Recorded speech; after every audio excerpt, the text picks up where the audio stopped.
नमस्कार, कानपुर वार्ता में आपका स्वागत है। मैं हूं आलोक पाल। कृपया इस चैनल को देखिए, लाइक कीजिए, शेयर कीजिए और सब्सक्राइब जरूर कीजिए। क्या यह देश लगभग 11 साल बाद एक बार फिर से एक एक्स्ट्रा कॉन्स्टिट्यूशनल अथॉरिटी को देखने जा रहा है? मैं बात कर रहा हूं 2004 से 14 तक चली नेशनल एडवाइजरी कमेटी की, जिसकी चेयरमैन सोनिया गांधी हुआ करती थी और उन्हें सुपर प्राइम मिनिस्टर कहा जाता था। अब आप कहेंगे कि नरेंद्र मोदी तो इतने शक्तिशाली प्राइम मिनिस्टर हैं और उन्होंने इसका इतना ज़्यादा विरोध किया था, तो एनएसी कैसे बन सकती है? तो बात मैं एनएसी की नहीं कर रहा हूँ, मैं बात कर रहा हूँ पंजाब की, और पंजाब के लिए एक नए प्रोविंस एडवाइजरी कमेटी की, यानी पंजाब प्रोविंस एडवाइजरी कमेटी की। ऐसा मुझे क्यों लगता है, उसके पीछे बहुत से तर्क हैं।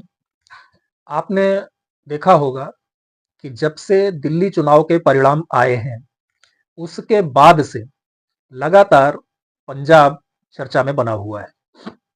चर्चा में बना हुआ है का मतलब ये कि चर्चा इस बात की हो रही है कि पंजाब की सरकार चलेगी या पंजाब की सरकार गिर जाएगी, भगवंत मान वहां के सीएम बने रहेंगे या उनको हटा दिया जाएगा, क्या अरविंद केजरीवाल पंजाब के सीएम हो जाएंगे। ये तरह तरह की चर्चाएं चल रही हैं। मुझे लगता है कि पंजाब में जिस तरह का सेंटीमेंट है, या यूं कह लें कि जिस तरह का सेंटीमेंट क्रिएट कर दिया गया है, उसके बाद शायद यह संभव ना हो कि अरविंद केजरीवाल पंजाब के सीएम बने। लेकिन अरविंद केजरीवाल जो कि अब एक एमएलए भी नहीं है, सीएम तो है ही नहीं, एमएलए भी नहीं है, एमपी भी नहीं है, तो ऐसे में उनको एक पॉलिटिकल प्रोटेक्शन की जरूरत है। और ये पॉलिटिकल प्रोटेक्शन उनको कहां से मिलेगी और कैसे मिलेगी, मैं उस विषय पर चर्चा करना चाह रहा हूं।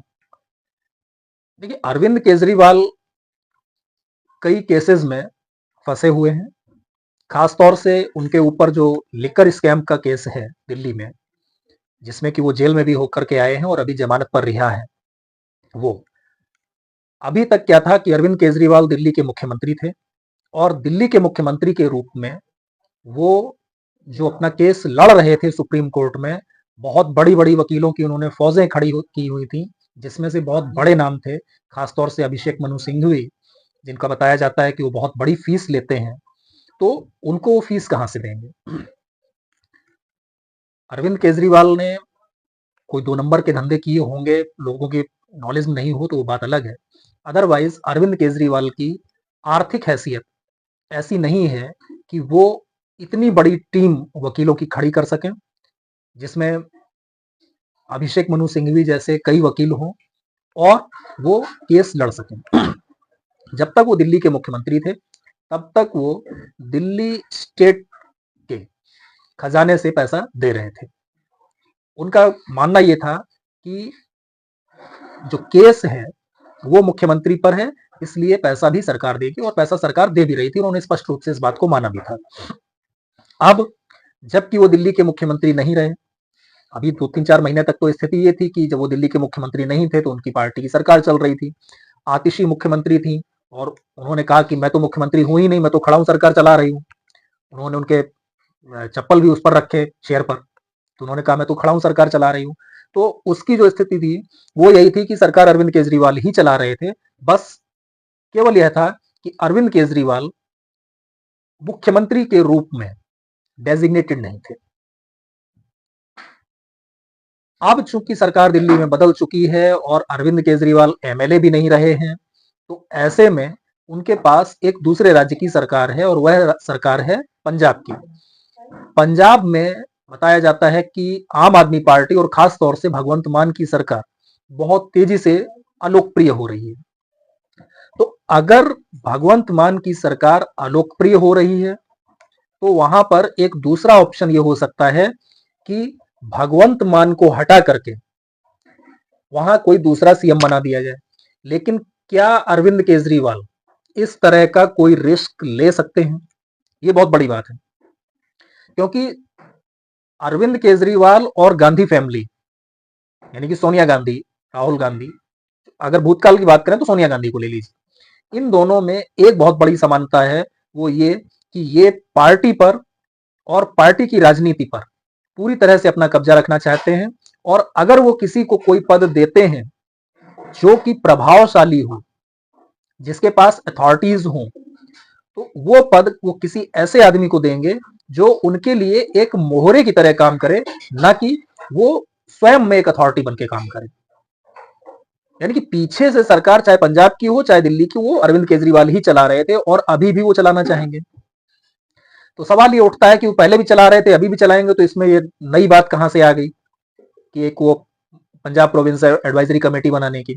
तो बात यह है कि अरविंद केजरीवाल के जो मुकदमे वगैरह हैं, उनको लड़ने के लिए जो सरकारी खर्चा चाहिए, वो सरकारी खर्चा कहां से आएगा? क्योंकि अरविंद केजरीवाल पंजाब सरकार में तो कुछ है नहीं, तो पंजाब की सरकार उनके ऊपर किसी तरह का खर्चा नहीं कर सकती। ऐसी स्थिति में जिस तरह से सोनिया गांधी ने मनमोहन सिंह को जब प्रधानमंत्री बनाया, तो एक एक्स्ट्रा कॉन्स्टिट्यूशनल अथॉरिटी खड़ी कर दी थी, और वो थी नेशनल एडवाइजरी कमेटी, जिसकी कि वो चेयरमैन थी। और उनको सारे खर्चे, सारे भत्ते उस कमेटी के चेयरमैन के तौर पर सरकार देती थी। यानी कि उनके सारे खर्चों का जिम्मा सरकार का था, और उसके आधार पर उनको बहुत सारी अन्य सुविधाएं भी मिली थी। कैबिनेट मिनिस्टर का रैंक मिला हुआ था, सारी चीजें थी। हालांकि वो कैबिनेट मिनिस्टर क्या, वो तो सुपर प्राइम मिनिस्टर थी, तो बाकी सारी चीजें भी थी।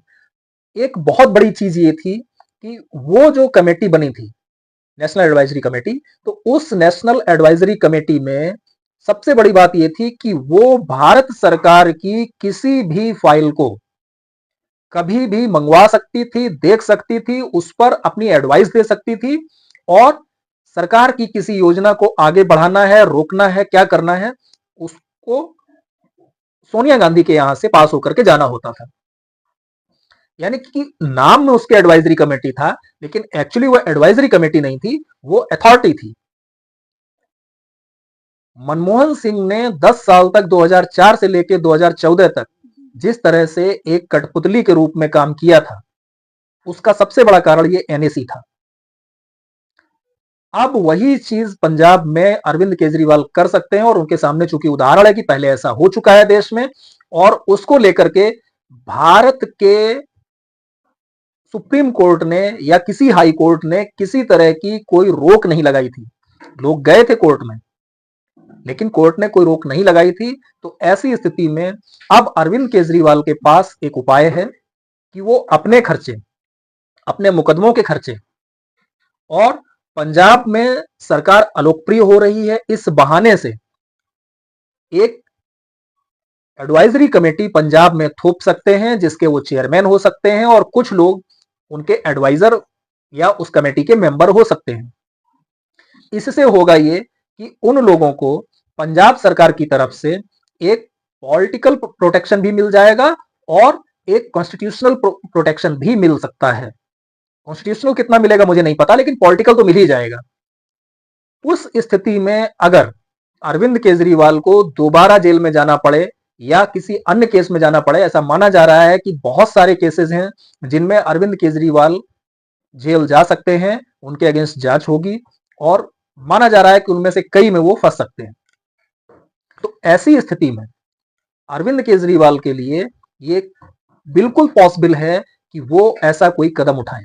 अभी कल जो उन्होंने पंजाब के सारे विधायकों की, और एक तरह से कहे कि पूरी पंजाब सरकार की जो मीटिंग ली है दिल्ली में, और जिस तरह से उन्होंने आधे घंटे में उस मीटिंग को खत्म भी कर दिया, तो एक तो ये नहीं समझ में आता है कि आपने इतनी दूर से लोगों को बुलाया और आधे घंटे में आपकी मीटिंग खत्म हो गई, तो मीटिंग में आपने क्या बात की होगी?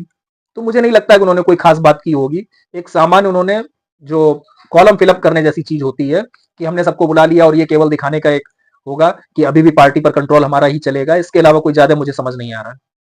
लेकिन पंजाब आम आदमी पार्टी में जिस तरह का असंतोष बताया जा रहा है, जिस तरह से वहां के जो विधायक हैं, जो मिनिस्टर्स हैं, जो भगवंत मान से खुश नहीं हैं, उनको एक सांत्वना देने के लिए कह लीजिए, या यूं कह लीजिए कि एक तरीके से उनके अपीजमेंट के लिए या अपीजमेंट के बहाने एक ऐसी कमेटी, जिसे अभी मैं पंजाब प्रोविंस एडवाइजरी कमेटी यानी कि पंजाब पीएससी कह रहा हूं, उस तरह की कोई कमेटी बनाई जा सकती है जिसके चेयरमैन अरविंद केजरीवाल हो सकते हैं, जो जो एनएसी थी उसके बिल्कुल तर्ज पर हो सकती है या उसमें कुछ चीजें कम ज्यादा करके बनाई जा सकती है।